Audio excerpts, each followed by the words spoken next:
আমরা যে যৌক্তিক দাবি আদায় পুরো বাংলাদেশের ছাত্র সমাজ লড়ছি, সেই দাবি আদায়ের আন্দোলনটি স্থগিত হয়ে যেতে পারে। এই জন্য আমরা আসছিলাম যে আমাদের স্যারদের কিংবা সিন্ডিকেট মেম্বারদেরকে এটা বলবো যে আপনারা হলফ্যাকেট করবেন না।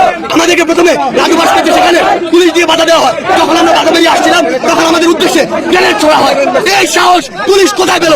পুলিশকে এই ক্যাম্পাসে ঢুকার অনুমতি কে দিল? ঢুকার পরেও তারা শিক্ষার্থীদের উদ্দেশ্য করে গ্রেনেড মারার সাহস এবং অনুমতি কার থেকে পেল? এই জবাব পুলিশকে দিতে হবে। ঢাকা বিশ্ববিদ্যালয় আগামী 1 ঘন্টার মধ্যে এই ক্যাম্পাস থেকে সকল পুলিশ সহ আইন শৃঙ্খলা বাহিনীকে অপসারণ করতে হবে। আমাদের ক্যাম্পাসে আমরা কোনো পুলিশের কোনো সন্ত্রাসীদের উপস্থিতি চাই না। যদি 1 ঘন্টার মধ্যে পুলিশকে ক্যাম্পাস থেকে সরানো না হয় তাহলে ভিসি পক্ষকে আমরা জবাবদিহি করাবো।